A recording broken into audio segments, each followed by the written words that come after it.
Hello, नमस्कार, जय हिंद, वंदे मातरम। दोस्तों, स्वागत है आप सभी का आपके अपने YouTube परिवार राजस्थान क्लासेस पर। आइए दोस्तों, आज है संडे और आज अपन पढ़ने वाले वनपाल, वनरक्षक और पीटीटी के लिए। भाई साहब, ये हूबहू पेपर होने वाला है और आपको ये देखना है कि आप 50 में से कितने प्रश्न 40, 35 या फिर 45 या फिर 50 में से 50 सही कर पाएंगे। तो प्यारे दोस्तों, इस चीज़ को आप देखो, ये आंकड़ा देखने के लिए, अपना स्कोर देखने के लिए इस वीडियो को देखना होगा अंतिम तक, लास्ट तक, जिससे कि आपको पता चले कि मेरा लेवल जो है कितना है और कैसा है। अगर आपका पीटीटी का एग्जाम होने वाला तो भी, और अगर आपका वनपाल वनरक्षक का एग्जाम होने वाला तो भी आपको देखना बहुत बहुत ज़रूरी है। तो आइए दोस्तों, पहला प्रश्न आपकी स्क्रीन पे है और काफ़ी क्वेश्चन आपको आ रहे होंगे तभी स्कोर भी जनरेट कर पाएंगे। ऐसा तो है नहीं कि सारे के सारे प्रश्न नहीं होने वाले, नहीं साहब, ऐसा भी नहीं है ना। तो सारे के सारे क्वेश्चन दोस्तों इम्पोर्टेंट है। तमिलनाडु में कौन सा बाघ अभ्यारण्य नहीं है? प्रश्न को ध्यान से पढ़िएगा। तमिलनाडु में कौन सा बाघ अभ्यारण्य नहीं है? आपको काउंटिंग भी करनी है, साथ साथ क्या करना है, काउंटिंग भी करनी है कि लास्ट तक आपके कितने प्रश्न सही होते हैं और आपका लेवल अब तक क्या है, ये भी हमारे लिए देखना जरूरी है। और आते हुए क्वेश्चन को आप कौन सा गलत करते हैं ये भी नोट करना बहुत ज़रूरी है। देखिए, नहीं है अन्नामलाई यहाँ पर है, जो कि 2007 में इसको मंजूरी मिली थी। मधुमलाई भी यहीं पर है, 2007 में मंजूरी मिली थी। इससे सत्यमंगलम 2013 में ऐसे भी यहाँ पर मंजूरी मिली थी, यहीं पर है ये भी। तो पलामू जो है ना प्यारे साथियों, ये अपने झारखंड में, कहाँ पर है, झारखंड में, और ये 1978 में आसपास जो है इसको दोस्तों घोषित किया गया था। 1900 सॉरी, अगर बात की जाए तो ये जो है ना पलामू बाघ अभ्यारण्य, ठीक है। हाँ, तो ये कहाँ पर है, झारखंड, बिल्कुल सही। अच्छा, एक और है प्यारे साथियों, कालकड है ना, कालकड मुंदथुरई नाम से है ना, कालकड मुंदथुरई। तो ये कहाँ पर है अभ्यारण्य, बाघ अभ्यारण्य? ये प्यारे साथियों ये भी है जो अपने तमिलनाडु में ही है, ठीक है। तो ध्यान रखना, अच्छा क्वेश्चन है। अगला प्रश्न है, किस जिले की सीमा गुजरात से स्पर्श नहीं करती? साहब, ये बताना है आपको, कौन से जिले की सीमा गुजरात से स्पर्श नहीं करती? देखिए, सिरोही या फिर प्रतापगढ़ या बांसवाड़ा या फिर डूंगरपुर।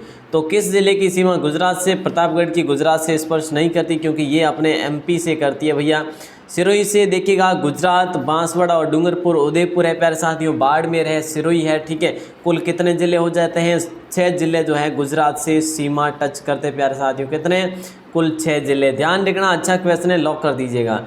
मिस वर्ल्ड से सम्मानित प्रथम भारतीय महिला कौन थी? ये आपको बताना है। यहाँ पर आपको जीके जीएस सारा कुछ मैटर मिलेगा, जीके जीएस, ठीक है ना। तो प्यारे साथियों, मिस वर्ल्ड से सम्मानित प्रथम भारतीय महिला कौन थी? यहाँ पे मीरा कुमार, सुश्री रीता फारिया, फिल्म देखिए श्री सुष्मिता सेन या फिर उपरोक्त सभी। मिस वर्ल्ड पूछा है ना तो सुष्मिता सेन नहीं होगा, मिस वर्ल्ड प्यारे साथियों रीता फारिया हो जाएगा, बी ऑप्शन। अच्छा, सुष्मिता सेन मिस यूनिवर्स थी, ये क्या थी? ये मिस यूनिवर्स थी। मिस वर्ल्ड कौन थी? वर्ल्ड तो थी भैया फारिया, फारिया क्या थी? वर्ल्ड थी। और यूनिवर्स कौन थी? सेन थी, यूनिवर्स सेन थी, फारिया जो थी ये वर्ड थी, ठीक है ना। ठीक है, आप कैसे भी याद रख सकते हो, फारिया वर्ड या रीता वर्ड है ना, रीता वर्ड, और सेन यूनिवर्स या फिर सुष्मिता यूनिवर्स, इस प्रकार से याद रख सकते हैं। अच्छा क्वेश्चन है, लॉक कर दीजिएगा। आगे बढ़े प्यारे साथियों, और अगला प्रश्न आपकी स्क्रीन पे है। दंडी द्वारा रचित पुस्तक जो कौन सी है? दंडी कौन हुए थे? एक विद्वान हुए थे, 8वीं सदी के विद्वान हुए थे प्यारे साथियों, और इन्होंने एक पुस्तक की रचना की थी साथियों। 8वीं सदी के बीच में ये कवि हुए थे, लेखक हुए थे। गीतांजलि नहीं, पद्मावत भी नहीं, दश कुमार चरितम हो जाएगा राइट आंसर अपना, सी ऑप्शन, ठीक है। अर्थशास्त्र किसने लिखी थी प्यारे साथियों? आप सबको जानकारी है, कौटिल्य ने लिखी थी अर्थशास्त्र। तो बोले सर पद्मावत मलिक मोहम्मद जायसी ने लिखी थी, मलिक मोहम्मद जायसी ने लिखी थी प्यारे साथियों, ध्यान रखना। और इनके द्वारा दश कुमार चरितम लिखी गई। एक अवंती सुंदरी भी लिखा गया था, अवंती सुंदरी भी इन्हीं के द्वारा लिखा गया था। ये चीज़ें आपको ध्यान रखनी है। नंबर 5 क्वेश्चन आपकी स्क्रीन पे है, जरा बता दीजिएगा नंबर 5 का राइट आंसर जो होगा ना वो क्या हो जाएगा। देखिएगा, निम्नलिखित में से किस गवर्नर जनरल को भारतीय प्रेस का मुक्तिदाता कहा जाता है? इनमें से कौन से गवर्नर जनरल को भारतीय प्रेस का मुक्तिदाता कहा जाता है? तो वही राइट आंसर हो जाएगा, चार्ल्स मेडकॉफ को कहा जाता है भारतीय प्रेस का मुक्तिदाता कहा जाता है, ठीक है। और ये जो है ना अपने भारत के गवर्नर जनरल भी रहे थे 1935 से लेकर 1938 तक, ठीक है। तो ये चीज़ें भी आपको ध्यान रखनी है। 1935 से 1936 रहे थे, सॉरी। तो ध्यान रखिए 1935 से 36 तक ये रहे थे यहाँ पे। ठीक है सर, अगला प्रश्न। राज्य की कार्यपालिका शक्ति राजस्थान राज्यपाल में निहित होती है, सब जानते हैं और हर राज्य में ऐसा ही होता है। राज्य की कार्यपालिका शक्ति राज्यपाल में निहित होगी किस अनुच्छेद के अनुसार? अनुच्छेद 157, 155, 154, 160। तो प्यारे साथियों, राइट आंसर अपना हो जाएगा यहाँ पे ए ऑप्शन नहीं होगा। ए ऑप्शन में तो क्या होता है, राज्यपाल की योग्यताएं होती है, राज्यपाल की अहर्ताएँ जो होती है वो योग्यताएं जो होती है वो इसमें होती है। अनुच्छेद 100 क्या हो जाएगा प्यारे साथियों? 154 हो जाएगा। ठीक है, सी ऑप्शन लॉक हो जाएगा। 155 में क्या है आपको बताओ तो राज्यपाल की नियुक्ति होती है 155 में। राज्यपाल की नियुक्ति किस में होती है? 155 में। तो प्यारे साथियों ध्यान ये रखने की अनुच्छेद 157 में राज्यपाल की योग्यता होती है, अनुच्छेद 155 में 57 में तो योग्यताएं, 55 में नियुक्ति और 54 में क्या होता है? कार्यपालिका शक्ति राज्यपाल में नहीं होती। ये अनुच्छेद इसके अनुसार होता है। अच्छा, अगला है नंबर 7। उससे पहले प्यारे साथियों ये आपके लिए एक मोटिवेशन कोर्स है और यहाँ पर ये कोर्स इस प्रकार से क्यों है, क्योंकि आपका हौसला कहीं ना कहीं कम होता जा रहा है मुझे लग रहा है। तो दिल में आग लगी है मंजिल को पाने की, दिल में आग लगी है मंजिल को पाने की, क्योंकि जिद है उसको एक बार औकात दिखलाने की, क्योंकि जिद है उसको एक बार औकात दिखलाने की। प्यारे साथियों मंजिल को अपने आप में बहुत बड़ी अकड़ है और उस अकड़ को, मंजिल की अकड़ को तोड़ना है हमें, जो है ना भेदना है उस मंजिल को, उसको चीर चीर करके जो है हमें भेदना है, क्योंकि भैया हमें मंजिल की आवश्यकता है और उसकी अकड़ को हमें तोड़ना बहुत ज़रूरी है, उसकी औकात दिखानी ज़रूरी है। और औकात तब एक दिखेगी केवल और केवल पढ़ने से नहीं, कुछ कर गुजरने से दिखेगी प्यारे साथियों। मतलब कि आपको कुछ करना होगा, इसके लिए कुछ पढ़ना होगा, कुछ समर्पण भी देना होगा अपने समय का, अपने शरीर का, अपने दिमाग का और अपने मतलब जो भी कहो प्यारे साथियों। अगर समय का समर्पण देते हैं तो भाई साहब सबका समय समर्पण होगा, क्योंकि पढ़ाई, बिल्कुल पढ़ाई अलग से करनी होगी आपको। अगला प्रश्न नंबर 7।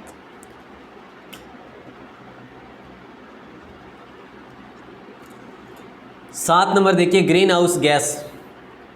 अब सुपर फास्ट करेंगे, देखिए 7 मिनट हो गए अपने, ज़्यादा हो गए। तो green house gas carbon dioxide है, सल्फर डाइऑक्साइड है, नाइट्रिक ऑक्साइड है, आयथेन है। ग्रीन हाउस जो गैस है ना, ये कार्बन डाइऑक्साइड है प्यारे साथियों। कौन सी है? कार्बन डाइऑक्साइड है। ए ऑप्शन को लॉक करेंगे आप सभी भाई बहन, है ना। तो काउंट करते रहिए। साथ ही साथ राजस्थान में रेलवे ट्रेनिंग स्कूल कहाँ पर है? अपना जो राजस्थान है ना, इसी राजस्थान में रेलवे ट्रेनिंग स्कूल कहाँ पर है? इसकी स्थापना होती है 1965 में। स्थापना कब होती है? 1965 में होती है, 9 अक्टूबर को। 9 अक्टूबर 1965 को स्थापना होती है इसकी। और उदयपुर में ये इसका मुख्यालय कहाँ पर है? राजस्थान में रेलवे ट्रेनिंग स्कूल कहाँ पर है? उदयपुर में है। तो ये चीज़ आप ध्यान रखेंगे। चलिए चलते हैं नेक्स्ट क्वेश्चन की ओर। राजस्थान के मुख्य निर्वाचन अधिकारी कौन नियुक्त किए गए हैं भाई साहब?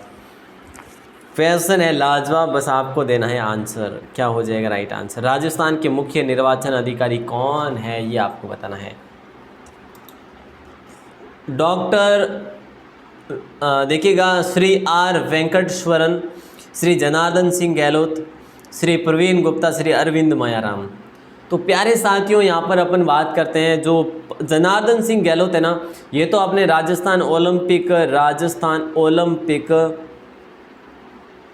संघ के अध्यक्ष है, संघ के अध्यक्ष है। ये चीज़ तो आपको ध्यान रखनी ही है। श्री आर वेंकटेश्वरन ये क्या है प्यारे साथियों?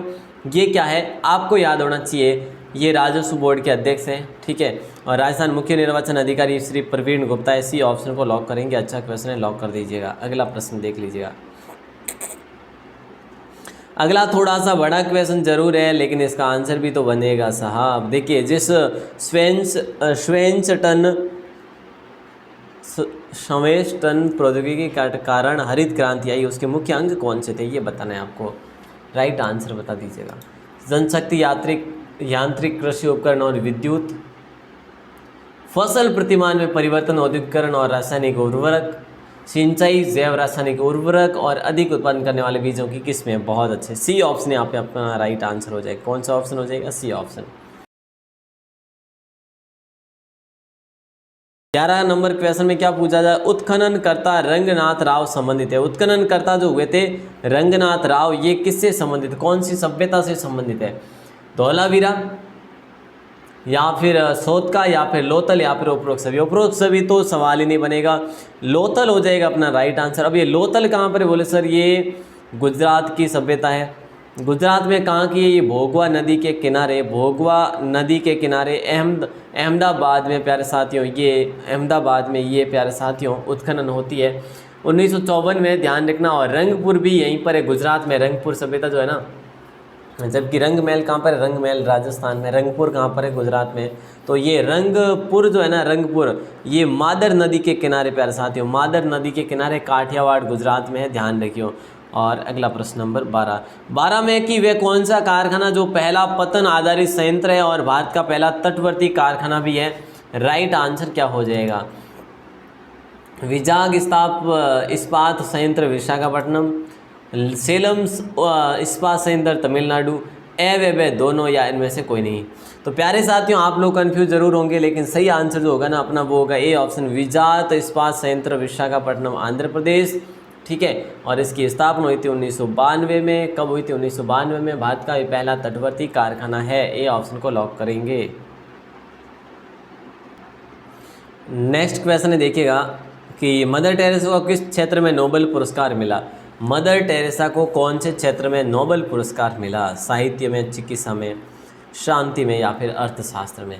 मदर टेरेसा को शांति में नोबेल पुरस्कार मिला था, इन्हें शांति में। ठीक है, 1979 ईस्वी में इनको नोबेल पुरस्कार मिला था प्यारे साथियों। नोबेल पुरस्कार एशिया का पुरस्कार है। समाज सेवा कार्य हेतु इन्हें मिला था, समाज सेवा कार्य हेतु इन्हें मिला था। ये यूगोस्लाविया की थी, लेकिन इन्होंने यहाँ पर 1929 में ये भारत में आकर इन्होंने समाज सेवा का कार्य किया, एक चैरिटी बनाई कलकत्ता में। ठीक है, मेरवाड़ा पहाड़ियाँ कहाँ पर है? प्यारे साथियों अजमेर में, राजसमंद, उदयपुर या सिरोही। मेरवाड़ा जो पहाड़ियाँ ना वो अजमेर में है। उदयपुर में दोस्तों प्यारे साथियों कौन सी है? जरगा पहाड़ियाँ हैं उदयपुर में। ठीक है, सिरोही में तो आप सबको पता है गुरु शिखर मुख्य है, माउंट आबू पहाड़ियाँ हैं। ठीक है, और ये चीज़ आपको ध्यान रखनी, जैसे राजसमंद में गिरवा वगैरह है। तो यहाँ पर अजमेर हो जाएगा आपका मेरवाड़ा पहाड़ियाँ। ठीक है, जो कि टॉडगढ़ के आसपास है। निकट दृष्टि दोष या मायोपिया को किस लेंस का प्रयोग करके ठीक किया जा सकता है? कौन से लेंस को? अवतल, उत्तल, कठोर या सामान्य लेंस? निकट दृष्टि दोष या मायोपिया को किस लेंस का प्रयोग करके ठीक किया जा सकता है? तो राइट आंसर अपना हो जाएगा अवतल लेंस। क्या हो जाएगा? बी ऑप्शन हो जाएगा, अवतल लेंस हो जाएगा प्यारे साथियों, अवतल लेंस। बहुत शानदार क्वेश्चन है, इसको भी आप लॉक करेंगे। अगला है नंबर 16, चैन राम अग्रवाल की बावड़ी जो है ना कहाँ स्थित है? चैन राम अग्रवाल की बावड़ी कहाँ पर स्थित है? जहाँ पर एक शिलालेख मिलता है 944 ईस्वी का। तो शिलालेख से हमें कुछ जानकारी भी प्राप्त होती है। ये मिला किसको था? ओझा को मिला था प्यारे साथियों, पंडित गौरीशंकर हीराचंद ओझा को मिला था। ये अजमेर संग्रहालय में अब पड़ा है। वहाँ पर क्या है, कहाँ पर पड़ा है? अजमेर संग्रहालय में। अजमेर संग्रहालय में अब इसको व्यवस्थित रखा हुआ है। संस्कृत भाषा और नागरी लिपि में उत्कीर्ण है। राइट आंसर अपना हो जाएगा डी ऑप्शन, प्रतापगढ़ में मिला हमें। कहाँ पर है? प्रतापगढ़ में। चैन राम अग्रवाल की बावड़ी कहाँ पर है? प्रतापगढ़ में से। बिल्कुल अच्छा क्वेश्चन है, लॉक कर दीजिएगा अगर ऐसा प्रश्न आपसे पूछा जाए तो। निम्नलिखित कार्बनिक यौगिक में से किससे आयरन यौगिक से उत्पन्न दाग को निकाला जा सकता है? ये क्वेश्चन बड़ा लाजवाब है। ऑक्जेलिक अम्ल या बेंजोइक अम्ल या थैलिक अम्ल या सिनेमिक अम्ल। तो सही जवाब क्या होगा आपका? ए ऑप्शन हो जाएगा, ऑक्जेलिक अम्ल हो जाएगा। ए ऑप्शन को अपन लॉक करेंगे। बहुत ही सुपर से ऊपर क्वेश्चन था ये भी आपका, है ना। नंबर 18 क्वेश्चन आपकी स्क्रीन पे। सबसे ऊंचा, दोस्तों कहीं ना कहीं आपके क्वेश्चन जो आ रहे हैं ना ये आसान क्वेश्चन आ रहे हैं, इतने डिफिकल्ट नहीं आ रहे। सबसे ऊंचा उड़िया का पठार कौन से ज़िले में? अब आप जानते हैं कि सबसे ऊंचा पठार कौन सा है? बोले सर उड़िया का पठार है, उड़िया का पठार है। ठीक है, कौन से ज़िले में स्थित है? सिरोही में है, अजमेर में है, उदयपुर में है या फिर बाड़मेर में है? तो राइट आंसर आप सबका हो जाएगा सर सिरोही में है। 1360 मीटर की ऊंचाई पर स्थित है। और आबू पर्वत कितना है? वो 1200 है दोस्तों, है ना। चलो, नंद वंश के बाद मगध पर किस राजवंश ने शासन किया? नंद वंश के बाद में मगध पर किसने शासन किया? प्यारे साथियों आप सब जानते हैं कौटिल्य, चाणक्य की नीति से घनानंद को मारा गया, हराया गया। उसके बाद चंद्रगुप्त मौर्य ने मौर्य साम्राज्य की स्थापना की। ए ऑप्शन को लॉक करेंगे। भारत में प्रथम महिला राज्यपाल किस राज्य में बनी थी, ये आपको बताना है। देखिए आसान क्वेश्चन है ये तो भाई, ये भाई आसान है। भारत में प्रथम महिला राज्यपाल किस राज्य में बनी थी? राजस्थान, मध्य प्रदेश, उत्तर प्रदेश, महाराष्ट्र। तो राइट आंसर उत्तर प्रदेश हो जाएगा। उत्तर प्रदेश की कौन बनी थी? उत्तर प्रदेश की कौन बनी थी प्यारे साथियों? बोले सर ये सरोजिनी नायडू बनी थी। कौन बनी थी? सरोजिनी नायडू बनी थी। और इन्होंने राज्यपाल के पद को एक पिंजरे के समान कहा था। इनको भारत की कोकिला भी कहा जाता है, भारत की कोकिला भी कहा जाता है, ध्यान रखना। अच्छा क्वेश्चन है। और प्यारे साथियों इन्हीं के जन्म दिवस पर राष्ट्रीय महिला दिवस भी मनाया जाता है। राष्ट्रीय महिला दिवस कब मनाया जाता है प्यारे साथियों? राष्ट्रीय महिला दिवस मनाया जाता है 13 फरवरी को, ठीक है ना। तो ये चीज़ें आपको ध्यान रखनी है। अच्छा क्वेश्चन है। नंबर 21 है, विश्व की सबसे बड़ी सूर्य घड़ी सम्राट यंत्र, सूर्य घड़ी जिसका नाम है सम्राट यंत्र, ये कौन से जिले में रखी गई है? जयपुर में, जोधपुर में, धौलपुर में या बीकानेर में? तो राइट आंसर क्या हो जाएगा? आप सभी जानते हैं विश्व की सबसे बड़ी सूर्य घड़ी जिसका नाम है सम्राट यंत्र, ये जंतर मंतर में रखी गई है। जंतर मंतर में पड़ी है, मतलब कि वहाँ पर वो है जंतर मंतर के साथ ही उत्कीर्ण हो रखी है, वहाँ पे बनाई हुई है। तो जंतर मंतर कहाँ पे? बोले सर जयपुर में। किसके द्वारा निर्माण करवाया गया? सवाई जय सिंह के द्वारा इसका निर्माण करवाया गया। इसके अलावा भी 4 जगह करवाया था, जैसे कि दिल्ली है प्यारे साथियों, उज्जैन है, जैसे मैं आपसे बता दूं, जैसे बनास है और मथुरा है। 5 जगह, 5 स्थल पर इन्होंने ये जंतर मंतर बनाया था जयपुर के अलावा। क्लियर है? और बड़ी जो है वो जयपुर वाली है। देखिए हीलियम गैस को गुब्बारों में क्यों भरा जाता है, ये बताना है। हीलियम गैस को गुब्बारों में क्यों भरा जाता है? उसका परमाणु क्रमांक 2 है, वह वायु से हल्की है, जल के अवयव में से एक है, वह एक उत्कृष्ट गैस है। तो प्यारे साथियों बी ऑप्शन हो जाएगा, वह वायु से हल्की होती है इसीलिए गैस को गुब्बारों में भरा जाता है। बी ऑप्शन को सही करेंगे, लॉक करेंगे। आसान क्वेश्चन था। राजस्थान में उद्योग विभाग की स्थापना की गई। आज के क्वेश्चन काफ़ी क्वेश्चन नए हैं प्यारे साथियों, नंबर 25 से लेकर 30 तक, 25 से 30 क्वेश्चन लगभग आपके नए हैं, है ना। राजस्थान में उद्योग विभाग की स्थापना आपने हुई थी 1949 में, ये ऑप्शन को लॉक करेंगे। लेकिन पहली औद्योगिक नीति कब लागू हुई थी राज्य में? पहली औद्योगिक नीति कब लागू हुई थी प्यारे साथियों? नीति कब लागू हुई थी? तो आप सबको जानकारी 24 जून 1978 में हुई थी। ये चीज़ भी आपको ध्यान होनी चाहिए। अच्छा क्वेश्चन था, लॉक कर दीजिएगा। और पर्यावरण और वन नीति कब लागू हुई थी? पर्यावरण व वन नीति बोले सर वो अपने पर्यावरण और वन नीति है ना, तो ये अपने 2010 में हुई थी प्यारे साथियों, ध्यान रखिए, ठीक है ना। साबुनीकरण एक प्रक्रिया है जिसके द्वारा क्या किया जा सकता है? जल्दी बता दीजिएगा आंसर। साबुनीकरण एक प्रक्रिया है जिसके द्वारा साबुन बनाया जाता है, प्लास्टिक बनाया जाता है, सल्फर का निष्कर्षण किया जाता है या प्रोटीन की पहचान की जाती है। भाई साहब साबुन बनाया जाता है, बस ए ऑप्शन ही होगा right answer. A option lock हो जाएगा। आसान तो था भाई। भरतपुर में विद्रोह कब हुआ था, ये बता दीजिएगा। भरतपुर में अपने विद्रोह कब हुआ था? देखिए दोस्तों उस समय भरतपुर में जसवंत सिंह शासक था, जबकि वो नाबालिग था। और तो शासन था किसके हाथ में था? शासन की डोर मॉरिसन के हाथ में थी। और मॉरिसन जो था ये भरतपुर का क्या था? एजेंट था, बिल्कुल। अच्छा क्वेश्चन है, पॉलिटिकल एजेंट था, है ना। अच्छा क्वेश्चन है। और राइट आंसर अपन करेंगे 31 मई 1857 को क्रांतिकारियों ने यहाँ पर विद्रोह कर दिया था। 31 मई 1857 को। भारत का राज चिन्ह है अशोक चक्र, सबको जानकारी। इसको कब अपनाया गया था?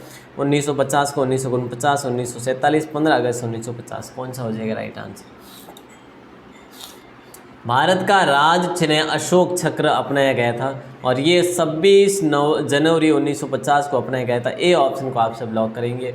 इसके दोस्तों बात करें तो अशोक के सिंह स्तंभ की अनुकृति है, ठीक है, सारनाथ में स्थित है। ये सत्यमेव जयते देवनागरी लिपि में अंकित है इसके ऊपर। अगला है नंबर 27। देवबोध और धर्मघोष किस चौहान शासक के दरबारी विद्वान थे? देवबोध और धर्मघोष कौन से चौहान शासक के दरबारी विद्वान थे? पृथ्वीराज तृतीय नहीं होगा और विग्रहराज द्वितीय भी नहीं होगा। तो अर्णोराज और विग्रहराज तृतीय दोनों के बीच में से कौन सा हो जाएगा राइट आंसर? दोस्तों अर्णोराज हो जाएगा आपका राइट आंसर। अर्णोराज के शासनकाल की बात करें तो 1133 से लेकर 1155 तक इनका शासनकाल रहा था। इनकी हत्या जगदेव ने की थी, इन्हीं के पुत्र ने की थी 1155 में, ठीक है। और ये जगदेव के बाद, जगदेव को वापस हटाने के बाद जो है कौन यहाँ पर शासक बना था? सोमेश्वर। अगला प्रश्न है, ऑस्कर पुरस्कार किस क्षेत्र में दिया जाता है? ऑस्कर जो पुरस्कार दिया जाता है ना, ऑस्कर पुरस्कार, ये कौन से क्षेत्र में दिया जाता है? फिल्म, साहित्य, संगीत या विज्ञान? तो ये 1929 में शुरू किया गया था वैसे प्यारे साथियों, और फिल्म जगत में दिया जाता है। ए ऑप्शन को लॉक करेंगे। पहली फिल्म जिसका नाम था भानु अथैया, भानु अथैया है ना, भानु अथैया, तो इसको दिया गया था ये फिल्म ऑस्कर अवार्ड। किस शिलालेख में कुटिला नदी का उल्लेख है जो मेवाड़ में बहती थी?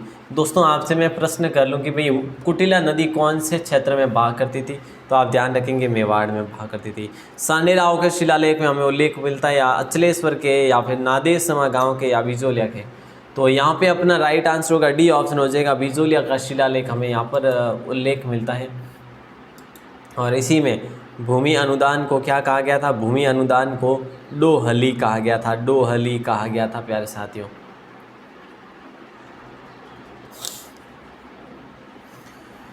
नेक्स्ट क्वेश्चन है, देखिएगा कि राजस्थान का सबसे अधिक संगठित उद्योग कौन सा है? राजस्थान का सबसे अधिक संगठित जो उद्योग है ना, यहाँ पर आप इसे और कह सकते कि भाई प्राचीन उद्योग कौन सा है? राजस्थान का सबसे प्राचीन उद्योग कौन सा है? तो भैया अपना सूती वस्त्र उद्योग है, सी ऑप्शन लॉक करेंगे। राजस्थान का सबसे पहला सूती वस्त्र उद्योगों का कारखाना कहाँ पर बनाया गया? फैक्ट्री कहाँ पर बनी? ब्यावर में बनी थी। ठीक है, ये चीज़ भी ध्यान रखना, दी कृष्ण मिल। अगला प्रश्न है, शून्य और दशमलव प्रणाली की धारणा किसने प्रस्तुत की थी? शून्य व दशमलव की अवधारणा जो है ना, ये किसने प्रस्तुत की थी, ये बताना है। देखिएगा प्रश्न है, आर्यभट्ट, वारामीर, चरक या सुश्रुत? तो दोस्तों राइट आंसर अपना हो जाएगा ए ऑप्शन, आर्यभट्ट हो जाएगा। अच्छा क्वेश्चन है, लॉक कर दीजिएगा, आर्यभट्ट हो जाएगा। क्लियर है ना? चलो सर अगला प्रश्न नंबर 32 है कि सफ़ेद कबूतर किसका प्रतीक माना जाता है? सफ़ेद कबूतर जो है ना, ये किसका प्रतीक माना जाता है? सभ्यता व संस्कृति का, या शांति का प्रतीक, या दुख का प्रतीक, या फिर न्याय का प्रतीक? भाई सफ़ेद कबूतर जो है ना, ये तो अपने शांति का प्रतीक माना जाता है। किसका? शांति का प्रतीक। सभ्यता व संस्कृति का जो प्रतीक होता है वो कमल का फूल होता है, कमल का फूल होता है, ये चीज़ ध्यान रखेंगे आप सभी। और दुख का प्रतीक जो होता है, जो बाहाँ पर काली पट्टी है ना, किस पर? बाहाँ पर काली पट्टी होना, काली पट्टी बांधना वो दुख का प्रतीक होता है। और न्याय का प्रतीक होता है तराजू, है ना, तराजू लिए एक स्त्री होती है वो हाथ में, है ना, और आँखों पर पट्टी है, ये भी तो न्याय ही है वास्तव में ना। चले तो बी ऑप्शन हो जाएगा। अगला प्रश्न नंबर 33 आपसे पूछा ये जा रहा है कि भाई माही नदी के किनारे स्थित प्रतापगढ़ का भूभाग कहलाता है। माही नदी के किनारे स्थित जो प्रतापगढ़ का भूभाग कहलाता है ना, ऊपर माल का पठार नहीं, भाकर भी नहीं, कांठल प्रदेश कहलाता है। सी ऑप्शन लॉक करेंगे। नाली क्षेत्र, ये गंगानगर और हनुमानगढ़ के क्षेत्र को नाली क्षेत्र कहलाता है। भाकर जो है ना, ये सिरोही में उबड़ खाबड़ जो है ना अपनी पहाड़ियाँ, उससे कहा जाता है। ऊपर माल का पठार प्यारे साथियों भीलवाड़ा में है। ये चीज़ आप सभी को जानकारी होनी चाहिए। बाकी जो है ना, सफ़ेद फास्फोरस निम्नलिखित में से किसके नीचे रखा जाता है, ये आपको बताना है। सफ़ेद फास्फोरस निम्नलिखित में से किसके नीचे रखा जाता है? अमोनिया, शीतल जल, केरोसिन, एल्कोहल? तो देखिए शीतल जल हो जाएगा अपना राइट आंसर, बी ऑप्शन। सफ़ेद फास्फोरस निम्नलिखित में से किसके नीचे रखा गया जाता है? शीतल जल के नीचे, है ना। तो आसान क्वेश्चन है, अच्छा क्वेश्चन है, लॉक कर दीजिएगा। राष्ट्रीय राजमार्ग 248 ए राजस्थान व के बीच में चलता है। राष्ट्रीय राजमार्ग 248 ए जो है ना, ये राजस्थान और पंजाब के बीच में, या फिर मध्य प्रदेश के बीच में, या फिर हरियाणा के बीच में, या उत्तर प्रदेश? तो भाई आसान है, ये हरियाणा के बीच में है ना। 248 ए जो है ना, ये अपने राजस्थान और हरियाणा के बीच में चलता है। ठीक है, ये चीज़ तो आपको ध्यान रखनी है। और 213 कुल इसकी लंबाई है। कुल लंबाई कितनी है? 213 किलोमीटर की कुल लंबाई है। जबकि राजस्थान में ये अपने ना जयपुर और अलवर में चलता है, और ये इसकी है जो 127 किलोमीटर लंबाई है राजस्थान में। तो अच्छा क्वेश्चन है भाई, लॉक कर देते तो बहुत बढ़िया है ना। समुद्रो सभ्यता किस नदी के किनारे विकसित होती? लोथल कौन सी? दोस्तों लोथल जो है ना, लोथल सभ्यता वो भोगवा नदी है ना। और रंगपुर है जो वो, बोले सर रंगपुर तो है जो मादर नदी के तट पर है ना। बिल्कुल, ये दोनों गुजरात की अपन ने आज पढ़ा। सिंधु रावी दास या फिर भोगवा? तो यहाँ पे अपना राइट आंसर होगा सिंधु नदी, है ना। समुद्र जो है ना, ये सभ्यता किस नदी के किनारे विकसित होती है? सिंधु नदी के किनारे, ठीक है। इसके गोपाल मजूमदार, जी मजूमदार, है ना, जी मजूमदार खोजकर्ता होते हैं इसके। सिंध प्रांत में, पाकिस्तान में ये हमें मिलती है समुद्र सभ्यता, और यहाँ के लोग कुशल कारीगर थे भैया। अगला है नंबर 37, राजस्थान में ग्रामीण भाषा में किस फसल को बाणिया भी कहा जाता है? बाणिया भी कहा जाता है, कौन सी फसल को कहा जाता है बाणिया? बता दीजिएगा राइट आंसर। गेहूं, चावल, कपास या मक्का? कपास को लॉक करेंगे प्यारे साथियों। किसको? कपास को। राजस्थान में ग्रामीण भाषा में किस फसल को बाणिया कहते हैं? कपास फसल को बाणिया कहते हैं, ठीक है सर। नंबर 38 क्वेश्चन आपकी स्क्रीन पे। न्यूक्लियर रिएक्टर में भारी जल का प्रयोग किस रूप में किया जाता है प्यारे साथियों? अभी तो अपने 25 मिनट भी नहीं हुए, 25 मिनट हुए प्यारे साथियों, और अपने 38 क्वेश्चन पढ़े हैं और एडवांस भी तो पढ़ रहे हैं। और बता दूं आपको, ये क्लास आपको लास्ट तक देखनी पड़ेगी, तभी आपको पता चलेगा कि आपका स्कोर क्या है और आप किस लेवल पे हैं। तो यहाँ पे अपना राइट आंसर होगा नियामक भैया जी। क्या? सी ऑप्शन को लॉक करेंगे। न्यूक्लियर रिएक्टर में भारी जल का प्रयोग किस रूप में किया जाता है? नियामक के रूप में किया जाता है। कन्नौज का युद्ध 1540 किसके बीच में लड़ा गया था? कन्नौज का युद्ध जो 1540 में लड़ा गया था, ठीक है, ये किन किन के बीच में लड़ा गया था प्यारे साथियों? शेरशाह और हुमायूं, अकबर हेमू, बाबर अफगान, अकबर शेरशाह। ये गलत है, ये भी गलत है। अपना अकबर और हेमू ये भी अपना गलत है, ये तो दोस्तों ये अलग है, ठीक है। तो ये अपना शेरशाह और हुमायूं हो जाएगा, ये ऑप्शन को लॉक करेंगे, क्योंकि ये जो कन्नौज का युद्ध होता है ना, ये यूपी में होता है भैया जी, 1540 में होता है।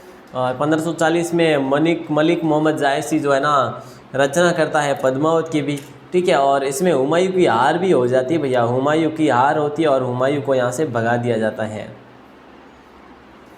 जिंक फॉस्फाइड का आमतौर पर प्रयोग किया जाता है कवकनाशी के रूप में, शाकनाशी के रूप में, कृंतनाशी के रूप में, गंधहारक के रूप में।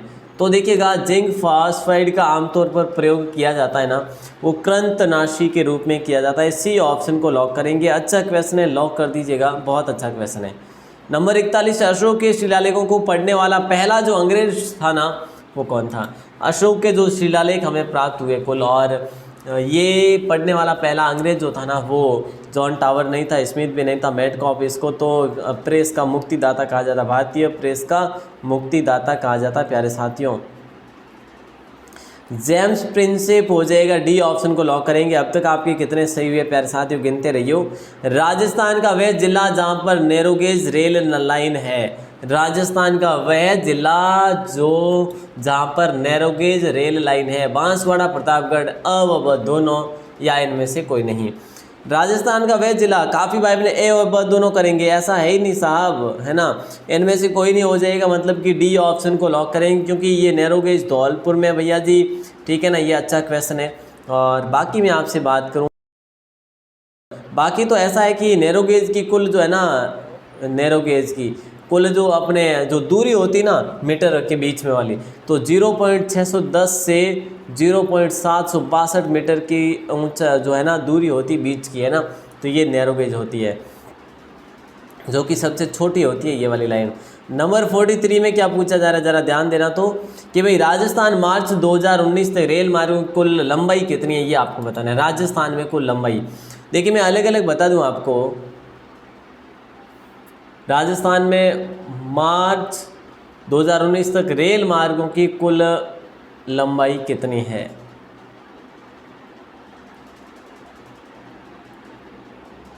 ये आपसे प्रश्न किया जा रहा है, जल्दी बता दीजिएगा। ए ऑप्शन होगा या बी होगा या सी या फिर डी। अपना राइट आंसर होगा ए ऑप्शन, 5937 किलोमीटर, ठीक है। अब मैं आपसे बात करूं ब्रॉड गेज की कितनी है। देखिए ये 3 प्रकार की लाइनें होती है। ब्रॉड गेज 4969 है, ठीक है। मीटर गेज जो है ना, मीटर गेज ये 880 है। और अपना नैरो गेज जो है ना, नैरो गेज ये ज़्यादा नहीं है, 86.76 ही है, ठीक है ना। तो ये इतने हैं, ध्यान रखियो। राजस्व मंडल वर्तमान के अध्यक्ष कौन है भैया जी? श्रीनिवास जी है या सुंदरलाल जी, शिशुपाल जी, या इनमें से कोई नहीं। राजस्व मंडल के अध्यक्ष इसी क्लास मैंने आपको बता दिया, एडवांस के रूप में आपको मैंने अभी बताया, तो भैया आप गलत तो कर नहीं सकते। श्रीनिवास नहीं होगा, सुंदरलाल भी नहीं होगा, शिशुपाल भी नहीं होगा, और इनमें से कोई नहीं हो जाएगा, मतलब कि डी ऑप्शन। तो फिर कौन है? आर वेंकटेश्वरन। मैंने अभी अभी आपको बताया इसी क्लास में प्यारे साथियों, तो डी ऑप्शन हो जाएगा राइट आंसर। और इनसे पहले कौन थे? श्रीनिवास थे। इनसे पहले श्रीनिवास जरूर थे। पशु आहार भूसी अन्य औद्योगिक कार्यों हेतु किसका प्रयोग किया जाता है? पशु आहार और भूसी अन्य औद्योगिक कार्यों के लिए उपयोग होता है गेहूं, बाजरा, जवार या फिर जौ। तो राइट आंसर अपना हो जाएगा जौ, हो जाएगा डी ऑप्शन। बिल्कुल आसान है, ठीक है। जौ का प्रयोग किया जाता है पशु आहार बनाने में, भूसी बनाने में और औद्योगिक कार्यों में भी इसका प्रयोग कहीं कहीं किया जाता है। ये सर्वाधिक अपना उत्तर प्रदेश में होता है भैया जी। कहाँ पर होता है? उत्तर प्रदेश में। उसके बाद दूसरा नंबर अपने राजस्थान का लगता है, ठीक है। वैसे अगर बात करें ये शीतोष्ण जलवायु में सर्वाधिक होता है। मिट्टी की बात की जाए इसके लिए दोमट मिट्टी बड़ी प्रयुक्त होती है, दोमट और बलुई मिट्टी, है ना। चलो नंबर 46, सर्वाधिक प्रदूषित नदी कौन सी है? साबरमती, कावेरी, शारदा, दामोदर। सर्वाधिक प्रदूषित नदी जो है ना वो कौन सी है? तो भैया साबरमती हो जाएगा राइट आंसर। सबसे स्वस्थ मतलब स्वस्थ कह सकते हो या फिर अपनी साफ सुथरी नदी कौन सी है? सबसे शुद्ध नदी, शुद्ध जल वाली नदी कौन सी है प्यारे साथियों? पवित्र नदी कौन सी है? तो अगर ऐसा प्रश्न करें तो गंगा है, ध्यान रखियो, ठीक है ना। हाँ, तो साबरमती हो जाएगा राइट आंसर। साबरमती कोटड़ा से निकलती है। बोले सर कोटड़ा कहाँ पे? उदयपुर में क्या? जी, तो कोटड़ा से ये निकल कर, उदयपुर से निकल कर ये प्यारे साथियों अहमदाबाद, गांधीनगर वो इसी पर स्थित है, ठीक है। ये राजस्थान में ज़्यादा नहीं 40 से 45 किलोमीटर चलती है और यही नदी कुल है जो 400 किलोमीटर से भी ऊपर की लंबाई में ये चलती है, ठीक है। लंबी है ये वाली नदी, इतनी है ना। निर्यातों को बढ़ावा देने के लिए राज्य की विशेष आर्थिक नीति कब जारी की गई? निर्यातों को बढ़ाने के लिए राज्य की विशेष आर्थिक नीति कब जारी की गई थी? 13 मार्च 2002 को, 13 मार्च 2003 को, 13 मार्च 2005 को या फिर 13 मार्च 2007 को। राइट आंसर बी ऑप्शन हो जाएगा, 13 मार्च 2003 को जारी की थी आर्थिक नीति। 48 नंबर क्वेश्चन में ये पूछा जा रहा है कि भाई क्षेत्रफल के मामले में निम्नलिखित में से कौन सा देश भारत से बड़ा नहीं है? कौन सा देश जो है ये भारत से बड़ा नहीं है क्षेत्रफल के मामले में? ऑस्ट्रेलिया, ब्राज़ील, कनाडा या इंडोनेशिया? इंडोनेशिया हो जाएगा राइट आंसर। ये भारत से बड़ा नहीं है, बाकी सारे के सारे भारत से बड़े हैं। भारत का विश्व में 7वां नंबर लगता है क्योंकि इनसे बड़े देखिए प्यारे साथियों रूस है, कनाडा है, देखिए रूस, कनाडा, ठीक है।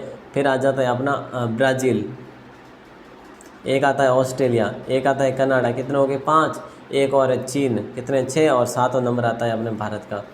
ये क्वेश्चन है। अच्छा, नंबर 49 में क्या पूछा जा रहा है? जरा सा ध्यान देना प्यारे साथियों कि सौर ऊर्जा का कारण जो है ना वो क्या है? संलयन अभिक्रिया है, विखंडन अभिक्रिया है, दहन अभिक्रिया है या फिर रासायनिक अभिक्रिया है?